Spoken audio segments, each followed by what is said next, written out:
by coming to earth. Ishvara Parama Krishna Sachit Ananda Vigraha. Brahma Samhita 5.1. The form of the Lord is eternal, blissful, and all-knowing. His so-called birth is therefore an appearance only, like the birth of the sun on the horizon. His birth does not, like that of the living entities, take place under the influence of material nature and the bondage of the reactions of past deeds. His works and activities are independent pastimes and are not subject to the reactions of material nature. In Bhagavad Gita 4.14 it is said, Namam karmani limpanti name karma pralaya spriha iti mam yo bijanati karma bir nasa badhyate. The law of karma enacted by the Supreme Lord for the living entities cannot be applicable to him, nor has the Lord any desire to improve himself by activities like those of ordinary living beings. Ordinary living beings work for the improvement of their conditional lives, but the Lord is already full of all opulences, all fame, all beauty, all knowledge, and all renunciation. Why should he desire improvement? No one can excel him in any opulence, and therefore the desire for improvement is absolutely useless for him.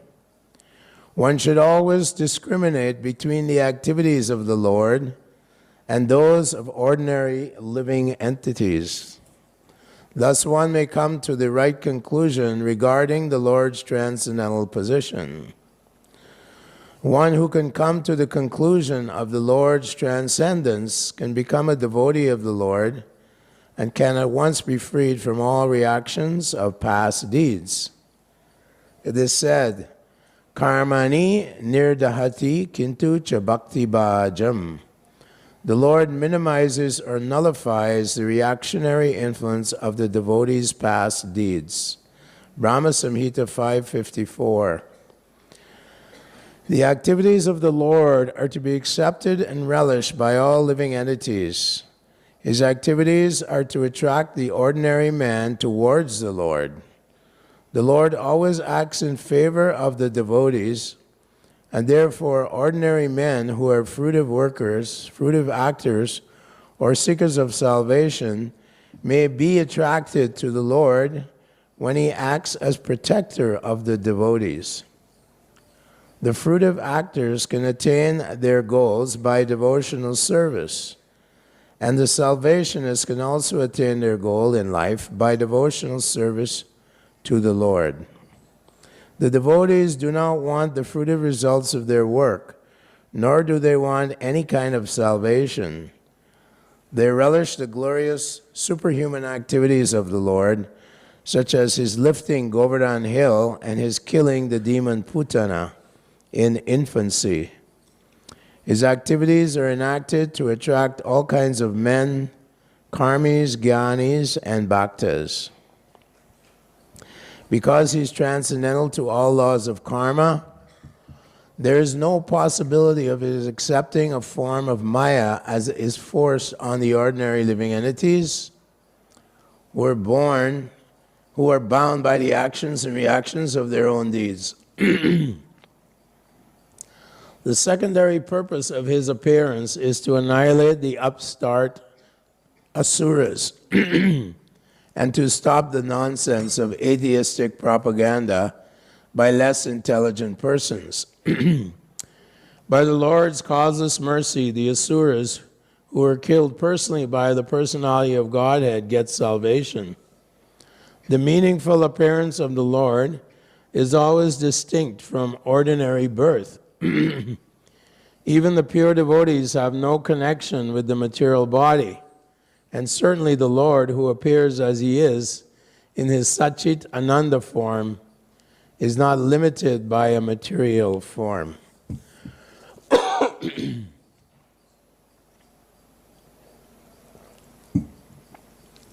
Omagyana timirandasya gina gina shalakaya. Chakshur unmilitam gina tasmai Shri Guravoy Namaha. So here we have Vidura and Maitreya discussing the nature of the Lord and his devotees and the dynamics between the two, and the reason for his appearing in the material world.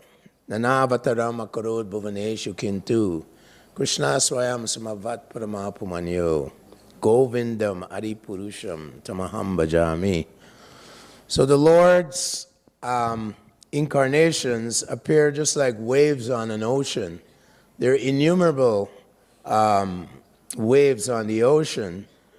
So Krishna and his incarnations, they appear, of course we read in the Gita, to annihilate the demons and protect the devotees. Vedavyasadeva, the author of all the Puranas and Mahabharata and other literatures, the 4 Vedas, he says, Krishna's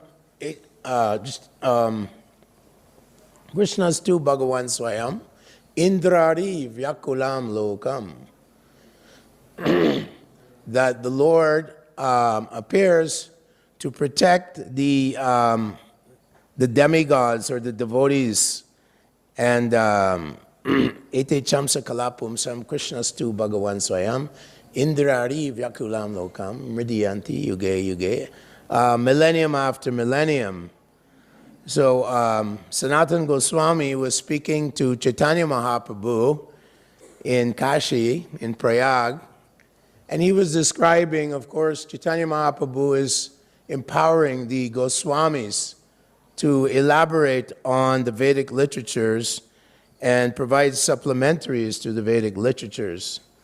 So Sanatana Goswami was saying that the Lord appears in Kali Yuga in a yellowish form.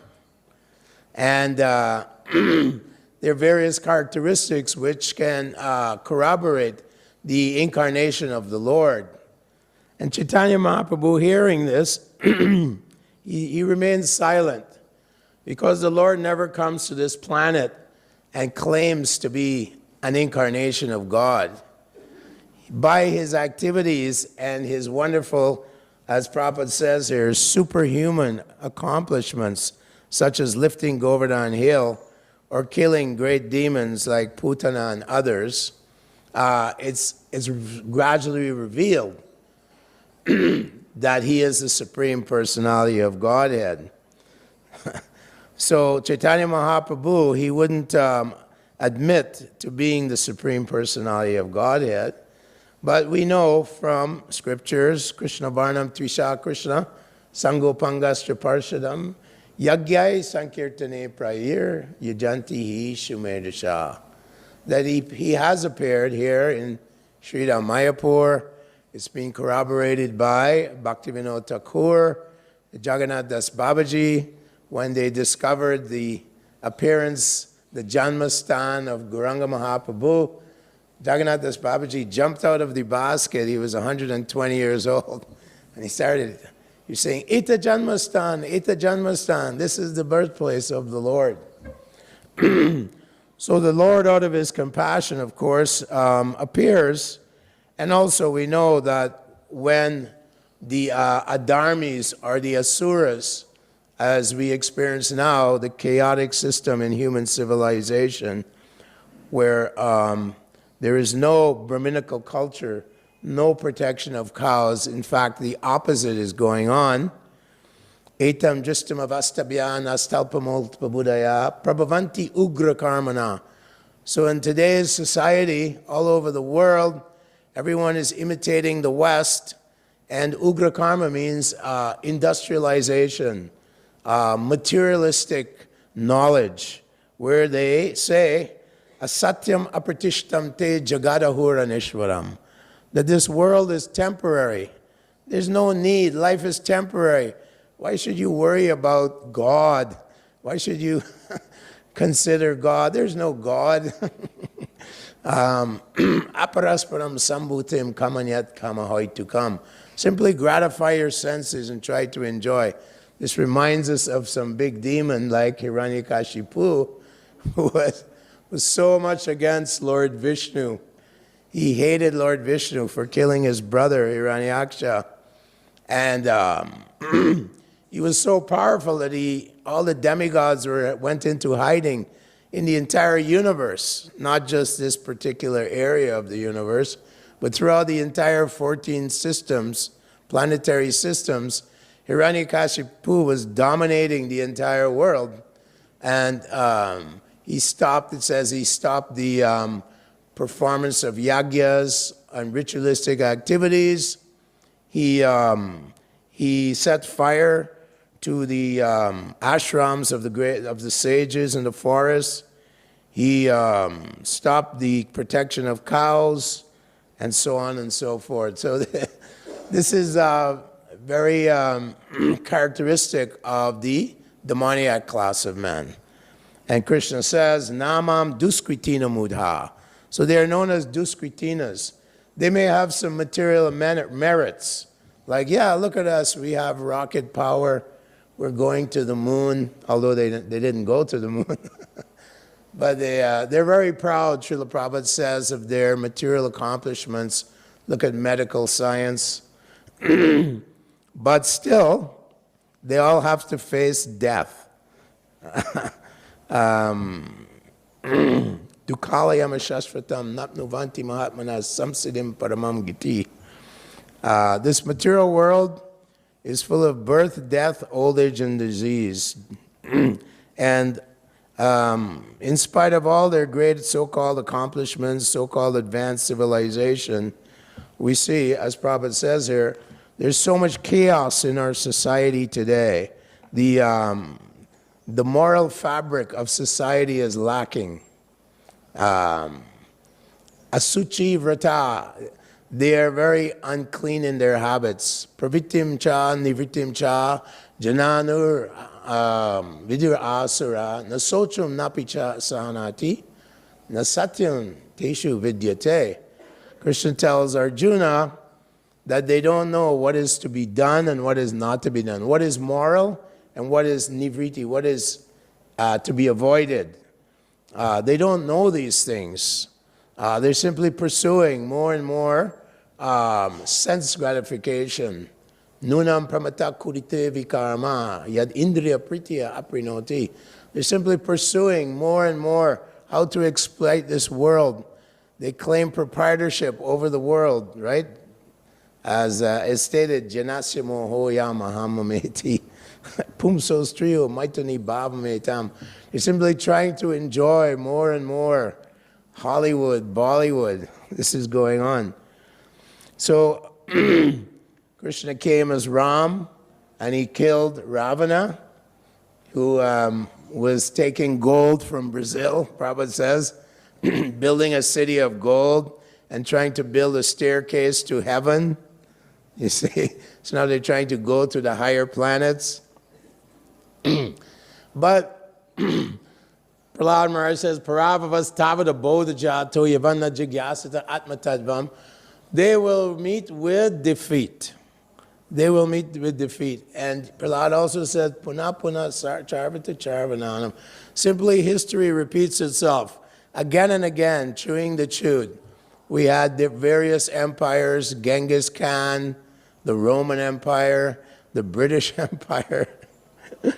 One time Prabhupada was saying that now they used to say the sun never sets on the British Empire. Prabhupada once said, now the sun never rises on the British Empire. So like that, they're simply trying again and again to exploit this material world, born into illusion, overwhelmed by the dualities of desire and hate. So Krishna, out of his compassion, he comes, and we see that he was very unfavorable towards the Kauravas and very favorable towards his devotees, the Pandavas. Arjuna is known as his very good friend. He is in Dasyaras, in servant mood, and Sakyaras, mood of a friend, although he understood eventually on the battlefield of Kurukshetra that Krishna was God. Before that, he was just having this friendship relationship with Lord Krishna. But when Krishna, in the 11th chapter, we read that he revealed to Arjuna his entire Vishvarup, his universal form, with all gods, demigods, demons, all various creatures, yakshas, apsaras, all various types of beings all over this universe. And then he apologized. Please forgive me if I was ever familiar with you, lying in bed joking, sitting around joking, running through the forest, hunting, and so on. So the Lord is known as Bhakta Vatsal. He is the property of his devotees who are full of bhakti. The goal of human life, the Lord wants us, is hankering for us to go back to him, to develop and awaken this dormant prema that we have. Everyone's talking and writing books about prema and love, romance, adventures. But in this material world, these types of relationships and this aspiration to have the perfect love is always met with some disappointment. Therefore, we have to learn the science of Bhakti Yoga, given to us by Rupa Goswami, who was empowered by the Lord. Avesha means when the Lord enters someone's heart, they become empowered. Lord Brahma, he became empowered, Shaktivesha avatar, to create all the various species of life. Krishna says, Sarvayonishu kunteya murteya, but he always uses his devotee to do the work. So he used Arjuna to destroy the entire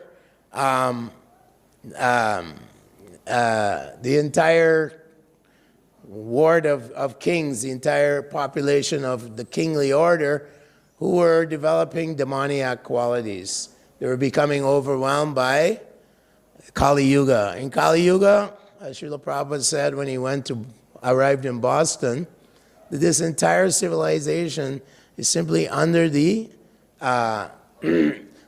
qualities of Rajagun and Tamagun, very little Sattvagun. And in the Gita, Krishna tells Arjuna, Lobha pravitim arambha karmana ashama spriha, that in the mode of passion, people are full of greed, very materialistic, trying to get more and more, completely absorbed in the material body. Oh, I am this body, I am the proprietor. What to speak of the mode of ignorance, where there is anger, hate, violence, all these things that we see manifesting today. This is all influence of the modes of passion and ignorance.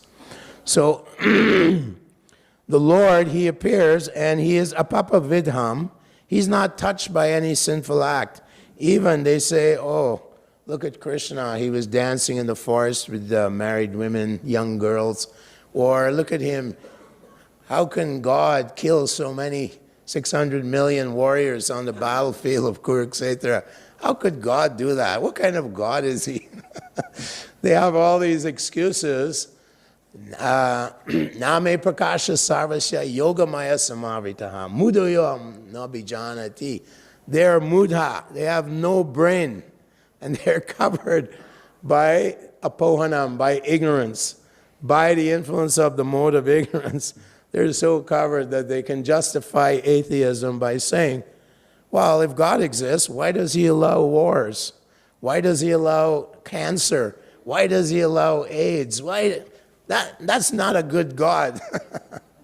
But they don't understand that we're all born with free will, right?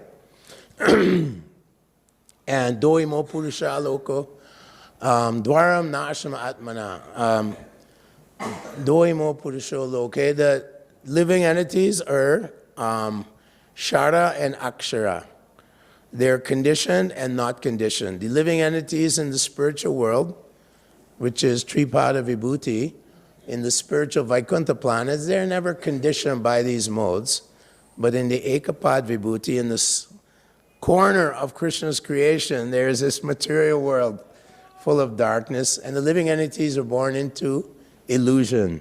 We're influenced by the Lord's external energy, the Mahamaya, Mamamaya Duratyaya, and they're struggling with life through so many births. Purusho Prakriti Stohi Bhunkte Prakriti Sadgunam. Karanam Gunasangosya Sadasa Joni Janmesu. So many different species of life we have gone through. 84 lakhs of species of life. So Krishna, out of his compassion, comes and he clears the way. He empowers Arjuna and the Pandavas to destroy the demoniac kings like Bhaumasura, Jarasandha, Kansa, Salva. All these demoniac kings were Shishupal, even his brother-in-law, Rukmi. They're all very demonic. They have some envy toward, basically it boils down to envy towards the Lord. Why is the living entity envious? Because he wants to be the Lord. He wants to enjoy unlimitedly, but he has no capacity to do that. Because, okay, you want to enjoy? Here, try and enjoy. And so Arjuna is used as his instrument, Savyasachin, to destroy the influence of the demoniac kings, and dispose of them. Of course, anyone who sees Krishna on the battlefield of Kurukshetra, they get a higher birth, or they get liberation, as Prabhupada says here. When Krishna kills the demons, Putana, and other demons, that they all get salvation. Of course, Rupa Goswami writes that the devotee of the Lord, he doesn't even care about salvation. He doesn't care about any material gain. This is the beginning of Raga Bhakti, Rati Bhakti. When one is so attached to Krishna, beginning from Shantaras and then moving into Dasyaras, Sakyaras, these witches within the heart, the two witches, Karma Kanda, desire to enjoy something in this world, material pleasure, and Jnana Kanda, the witch of trying to get some moksha, some kind of liberation from this place. Klesho dikataras tesham avyakta shakta chetasam avyakta hi gatir dukam deha vadbira vapyate. Krishna tells Arjuna that this path of impersonalism, where one tries to become liberated from birth and death, from all the suffering, he said it's full of kleshas, it's full of problems. Trying to worship this impersonal, merge into Krishna, be one with God. And it's very temporary because the soul is inherently active. It inherently wants to serve. The nature of the soul is to serve. So you want to serve Maya or God, Krishna. So, avyaktahi gatir dukam, this path is very, very difficult, very problematic. We see that Chaitanya Mahaprabhu, he met Prakashananda Saraswati in Prayag, and 60,000 impersonalist disciples. And Chaitanya Mahaprabhu, with God himself, is so humble that he was sitting where they washed their feet. And of course, Prakashananda Saraswati, he was very critical of Vaishnavas. In fact, in Prayag, there were very few Vaishnavas. It's a place of impersonalism. Tapa Mishra was there, Chandrasekhar was there, devotees of the Lord. Otherwise, the place was overwhelmed with impersonalism, and Gauranga Mahaprabhu, being the most patita pavana, he wanted to deliver these impersonalists to entering into the understanding of pure devotional service. So gradually, we see that Chaitanya Mahaprabhu defeated and attracted Prakashananda Saraswati and his 60,000 disciples onto the path of devotional service. The four Kumaras were also in this impersonal idea of the absolute truth, but when they smelt the tulsi leaves of the lotus feet of the Lord, they became devotees of the Lord. So basically, Maya Veshamanoyamam Nitya Yukta Upashate Shraddhavan Paryopetas Teme Yukta Tamo Mataha. Krishna tells Arjuna that one who invests all his faith in me, always thinking of me. What does that mean, to think of Krishna? Krishna tells Arjuna in many places in the Bhagavad Gita, Manmana bhava mad bhakto, think of me. You can't think of someone unless you have affection for them. So when we develop this attraction to the Lord, this affection for the Supreme Lord, that is raga bhakti. That is some progressive stage from Vedi bhakti. In Vedi bhakti, we're practicing a little mechanically. We have to force ourselves to get up at 3:30 and come for Mangalarti. The chanting of japa is a little bit, there's still some offenses being conducted or practiced while chanting the holy name. Namabas, it's almost pure, but not quite. So as we endeavor to please the great acharyas and the spiritual master, we come to this level where the Lord appears within our consciousness, appears within our mind. That is the beginning of pure devotional service. That is what we're aspiring for, according to Rupa Goswami. The second stage of sadhana bhakti, raga bhakti, where one is eager, samutkanta, very eager to chant the holy name of the Lord, where the Lord is dancing on our tongue and we can taste the nectar of the Lord's lotus feet.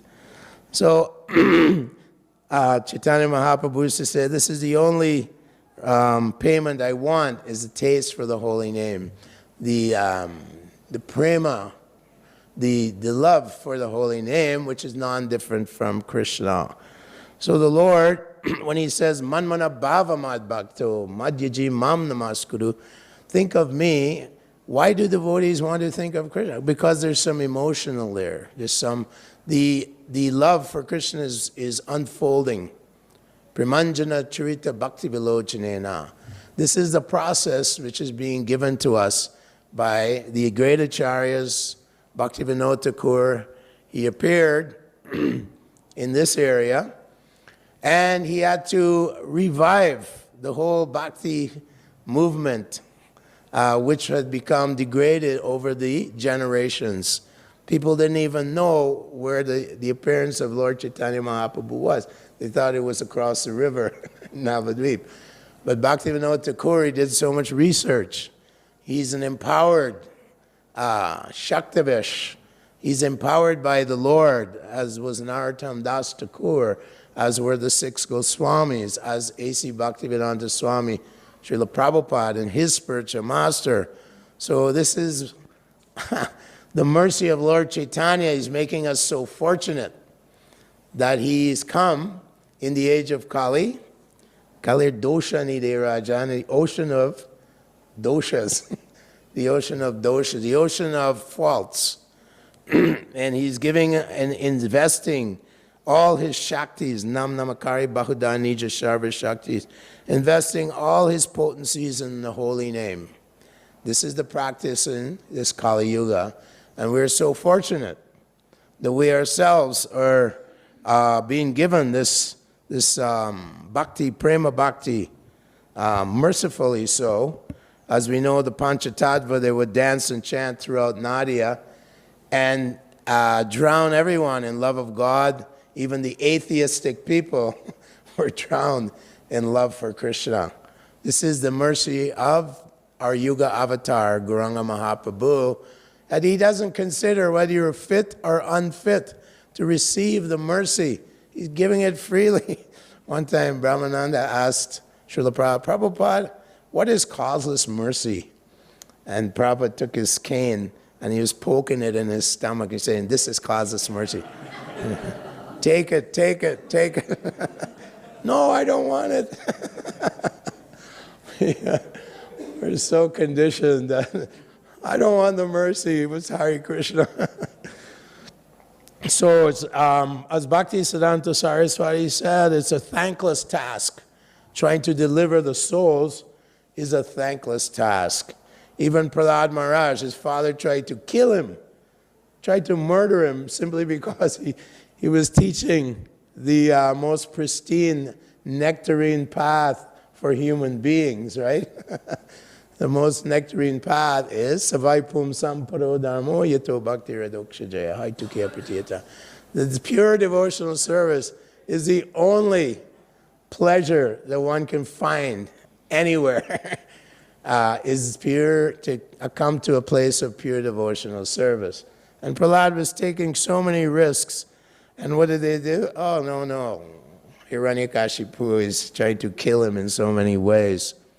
So devotees of the Lord, they undergo all types of risks because they're so devoted to the Supreme Lord. They're so grateful to the Lord, to Krishna. They'll do anything to please him.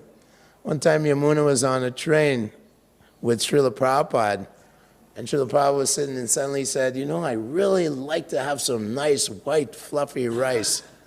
And they were on a train. They didn't have any pots and pans. So Yamuna went to the conductor and said, I need a stove, I need a kitchen. And of course, no, what a kind of an upstart are you? This is a government train. What do you think this is? Don't be so presumptuous. And Yamuna said, no, my spiritual master, he wants some nice fluffy white rice. I have to make it for him. Well, I might as well just jump off the train while it's moving if I can't please my spiritual master. Then the conductor went, no. And so he gave her facilities to cook some nice, fluffy white rice for Srila Prabhupada. And Prabhupada was sitting, and Yamuna brought this plate of rice to him, and he's, thank you very much. So like that, Prabhupada, when people criticize Prabhupada's God brothers or other so-called, Vedic people would criticize Prabhupada disciples, because there were Mlechas and Yavanas, right? And they didn't have all their cultural, requirements together, and they might criticize, probably yes, but they've given their life to me. They've dedicated their lives to me. That's what Prabhupada would say. And Malati, she used to be chastised by Srila Prabhupada. She was cooking for Prabhupada here at the kutir, Prabhupada's kutir. And one time Prabhupada's godbrothers came to visit him, and they were sitting in the kutir, and Malati, she would cover her head and bring the prasadam that she was preparing. And Prabhupada said, this is my disciple Malati. He said, she will do anything for me. She will even slice her neck just for me, and like that. Although he would chastise her many times in his God brothers, he was saying, she will do anything for me. She'll even cut her neck for me.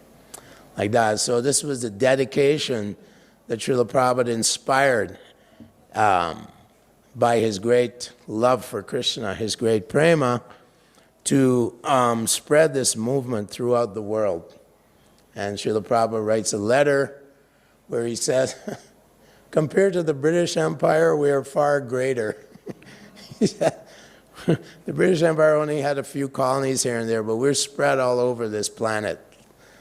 The British weren't in Russia and different places, but we see today that Prabhupada's empire is spreading throughout the world by the desire, the powerful desire of the Supreme Personality of Godhead, Chaitanya Mahaprabhu.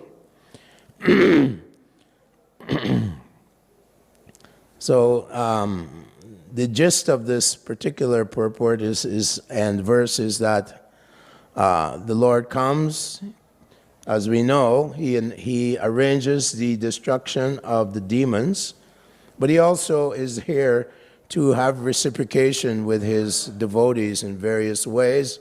And in this way, he reveals himself gradually to his devotees so that they can wrap up their lives in this material world and go back home, back to Godhead.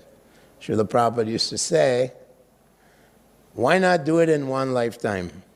That simply practice this simple process, and I guarantee you, if you follow the principles and chant your 16 rounds, I give my guarantee that you'll go back home, back to Krishna, and dance with the Lord in Goloka Vrindavan. The Lord is dancing, playing his flute. We hear about these things in the Brahma Samhita. He's having his eternal pastimes with all of his various devotees, and they don't care that he's God, right?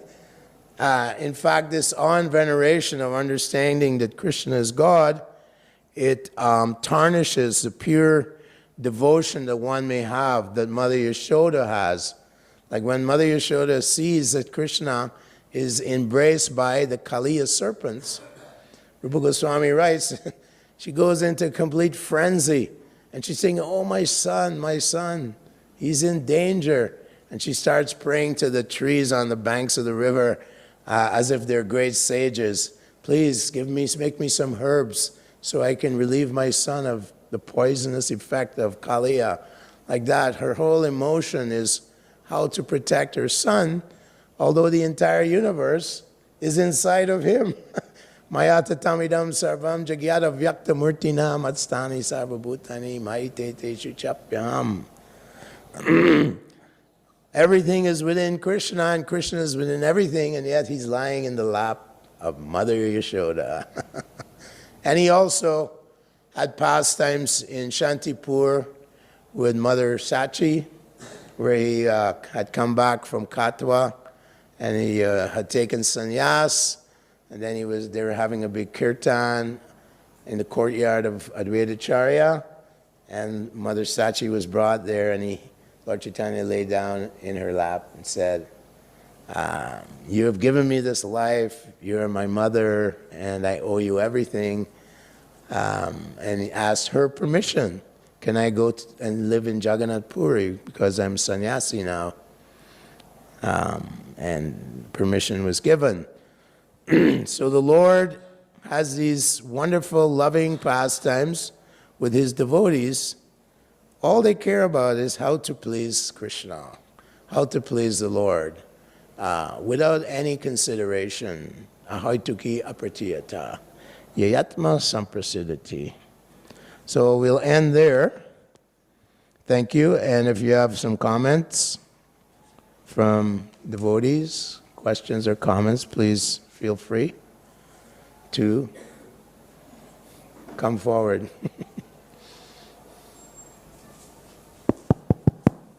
Question, comment?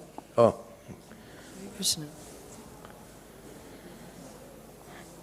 Thank you for giving me us a taste of Krishna consciousness. I don't know if it's working. Oh, okay. Okay, so I said thank you for giving me or us a taste of Krishna consciousness. Thank you. So about this liberation, wanting or not wanting, I know that the great souls, they can serve Krishna whether they're in heaven or in hell. It doesn't make a difference to them. However, we do have to want to go back home, back to Godhead, first and foremost. Even before we can raise our consciousness enough to say, I want to come back because there's these souls that are, forgetful of Krishna, and maybe, take the position that you have representing now. And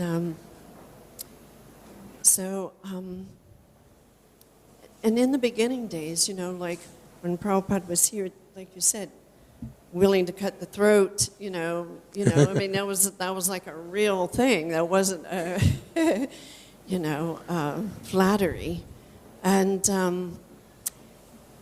however, it seems like a lot of the work, maybe infrastructure, is done, and it seems like, just to my own tiny perception, that we've kind of become not lazy, but I don't really know the word, but we don't have that fervor anymore, of like willing to do anything and everything in order to promote Lord Chaitanya's mission and Srila Prabhupada's desires. We have to maintain the determination. We become enthusiastic and determined when we try to please the great Acharya, our great Acharya, Srila Prabhupada. When we try to please the Vaishnavas, we have to keep ourselves in the fire. Our enemy is complacency. That is the enemy. Don't you know, I've been in the movement 30 years. This is called Dambo. Dambo means pride. Don't you know? I organized so many temples in ISKCON. Don't you know? I made so many books go out in different languages. And then we become complacent, become proud, which can lead to complacency. Look at what I did. I can just sit back on my laurels now. I did so much for... No, Krishna's looking internally. What is the quality of your service? What is the quality of your mentality towards the Vaishnavas? Vaishnav Ninda.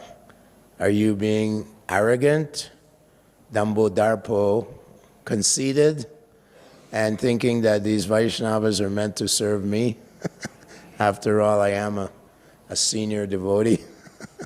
So these are different pitfalls that we have to avoid in order to maintain our enthusiasm, or else we will lose our enthusiasm.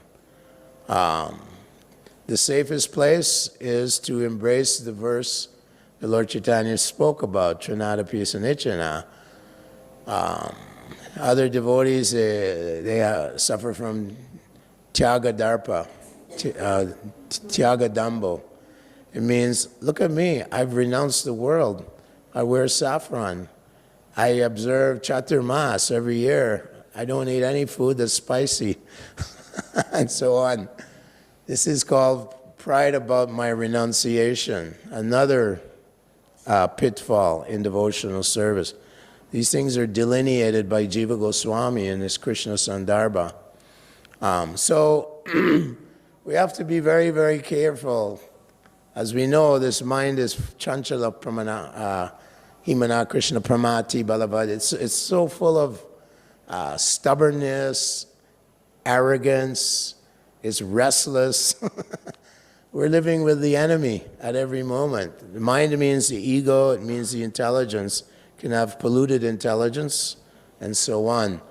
So in order to maintain enthusiasm, we have to remain, feel ourselves Lord and the straw on the street. Feel ourselves as incompetent. I have no qualification. Who am I? I have no good qualities. What talent do I have? Compared to these great acharyas, what am I? What can I do? I can maybe do a little bit for Srila Prabhupada's movement, is what I have to try and do. We want to serve the Vaishnavas. Tandira Charana Sevi Bhakti Sanivas, Janame Janamai Hoy Abilas. We want to serve the lotus feet of all the devotees. There was a devotee in Bengal, he ate the remnants of all the Vaishnavas in Bengal, Kalidas, like that. Are we this humble? No, that plate is contaminated. I'm not going to take the remnants. No, he was licking the plates of all the Vaishnavas in Bengal, Kalidas. And eventually Lord Chaitanya benedicted him.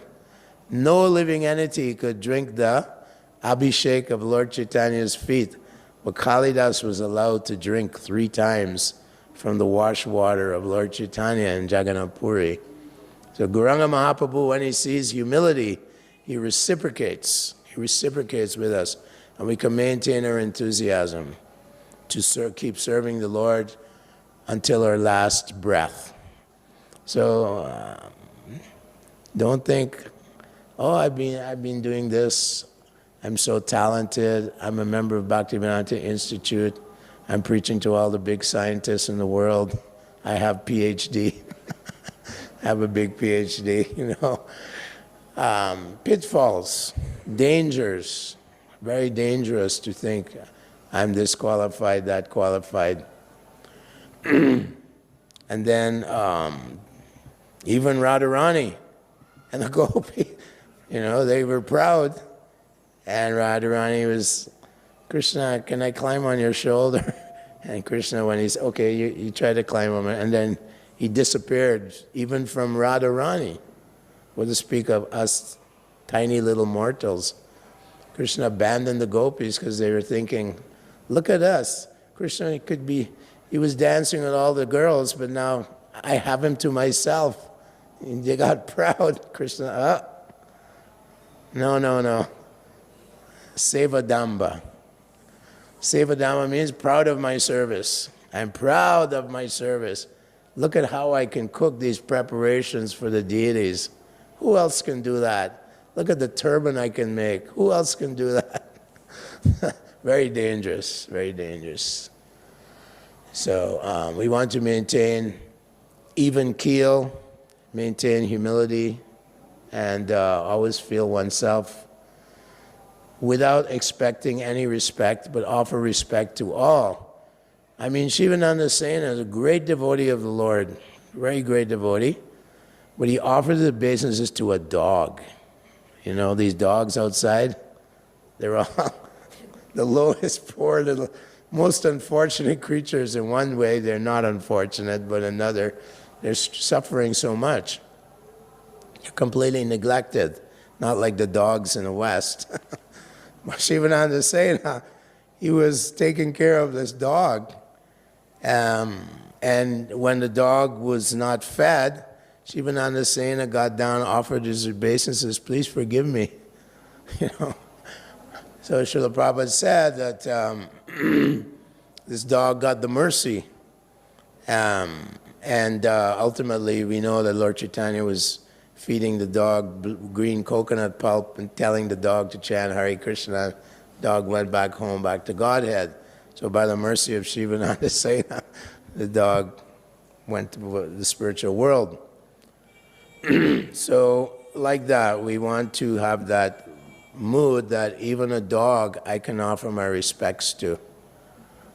And devotees used to chase the dogs away when Prabhupada brought Brahmananda and Guru Das and the first devotees in Vrindavan. They were chasing the dogs. He said, don't do that. And Prabhupada was feeding the dog from his plate. And he said, you don't know who they are. Like, you know, I mean, Maharaj Bharat, he was a great devotee, attained Bhava. We haven't even attained Ragabha. He attained Bhava, and then he got into trouble, got attached to the deer.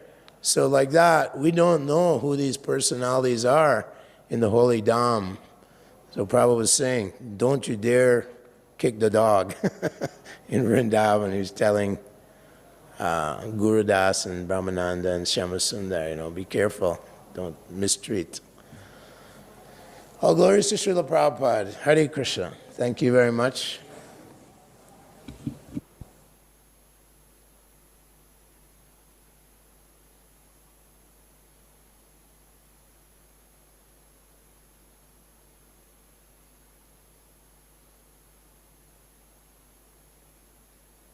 राशि स्थिते भास्करे कृष्ण पक्षे गौर पक्षे आमावस्य तथा प्रतिपा